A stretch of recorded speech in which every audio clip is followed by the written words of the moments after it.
শেখ হাসিনার ১৫ বছরের শাসনামলে শিক্ষা মন্ত্রণালয়ের অবস্থা খুবই শোচনীয় হয়ে যায়। আর তার পতনের পর অন্তর্বর্তীকালীন সরকার এসে শিক্ষা মন্ত্রণালয়ের সংস্কারের কথা বলেন, যেটা শুরু হয় পাঠ্য বইয়ের ভিতরে পরিবর্তনের মধ্য দিয়ে। নতুন বছরের শুরুতে দেশের প্রাথমিক, মাধ্যমিক ও উচ্চ মাধ্যমিক স্তরের পাঠ্য বইয়ে সাহিত্যের পাশাপাশি ইতিহাস নির্ভর বিষয়বস্তুতে বড় ধরনের পরিবর্তন আনে অন্তর্বর্তী সরকার। শিক্ষাবিদ, শিক্ষার্থী এবং অভিভাবকদের মধ্যে মিশ্র প্রতিক্রিয়া দেখা যায় পরিবর্তিত পাঠ্যসূচি নিয়ে। বিশেষ করে ইতিহাস এবং মুক্তিযুদ্ধের বর্ণনায় আনা সংযোজন বিয়োজন বিষয়টিকে বিতর্কের কেন্দ্রবিন্দুতে নিয়ে আসে। পাঠ্য বইগুলো জাতীয় শিক্ষাক্রম ও পাঠ্যপুস্তক বোর্ড ২০১২ সালের শিক্ষাক্রমের ভিত্তিতে পরিমার্জন করা হয়।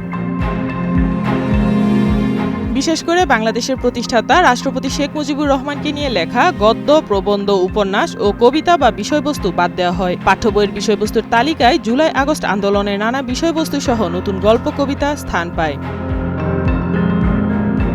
এছাড়া আগের মতো বইয়ের প্রথম পাতায় জাতীয় পতাকা ও জাতীয় সঙ্গীতও নেই। পাঠ্য বইয়ের পিছনের মলাটে শেখ হাসিনার বাণী বাদ দিয়ে যোগ হয়েছে জুলাই আগস্ট আন্দোলনের সময় শিক্ষার্থীদের আঁকা গ্রাফিতি। পাঠ্য বইয়ের নিয়মিত কিছু লেখক যেমন মোহাম্মদ জাফর ইকবালের লেখা বাদ দেওয়া হয়েছে।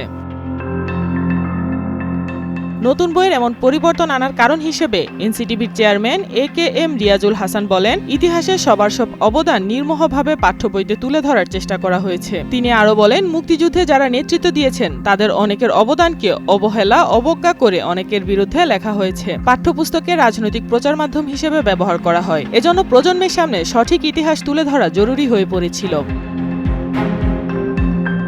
বাংলাদেশের ইতিহাসে সরকার পরিবর্তনের সঙ্গে সঙ্গে পাঠ্য বইয়ের বিষয়বস্তু পরিবর্তন, বিশেষ করে ইতিহাসের নতুন কোনো ব্যাখ্যা যুক্ত হওয়া এবং পুরনো অধ্যায় বাদ দেওয়ার ধারা লক্ষ্য প্রকাশ পায়। বিশেষজ্ঞদের মতে রাজনৈতিক উদ্দেশ্য পাঠ্য বই পরিবর্তনের পিছনে বড় ভূমিকা পালন করে আসছে।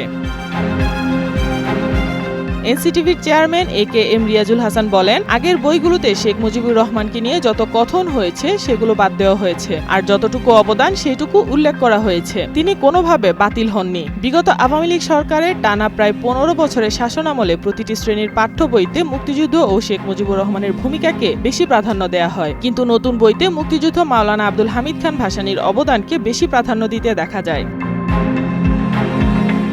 আরও যুক্ত হয়েছে রাজনীতিবিদ AK ফজলুল হক, মুসলিম লীগ ও পাকিস্তান আন্দোলনের প্রধান সংগঠক হোসেন শহীদ সোহরাওয়ার্দী, মুক্তিযুদ্ধের সময় অস্থায়ী সরকারের প্রধানমন্ত্রী তাজউদ্দিন আহমেদ, অস্থায়ী সরকারের রাষ্ট্রপতি সৈয়দ নজরুল ইসলাম, মুক্তিবাহিনীর প্রধান সেনাপতি জেনারেল আতাউল গনি উসমানী ও মেজর জেনারেল জিয়াউর রহমান, তিনবারের প্রধানমন্ত্রী খালেদা জিয়ার মতো ব্যক্তিদের কথা। সাধারণ জনগণের মুক্তিযুদ্ধে অবদান রাখা ও বাংলাদেশের রাজনীতিতে গুরুত্বপূর্ণ ব্যক্তিদের পাঠ্যক্রম যুক্ত করার বিষয়টিকে স্বাগত জানালেও কয়েকটি বিষয় নিয়ে প্রশ্ন উঠেছে।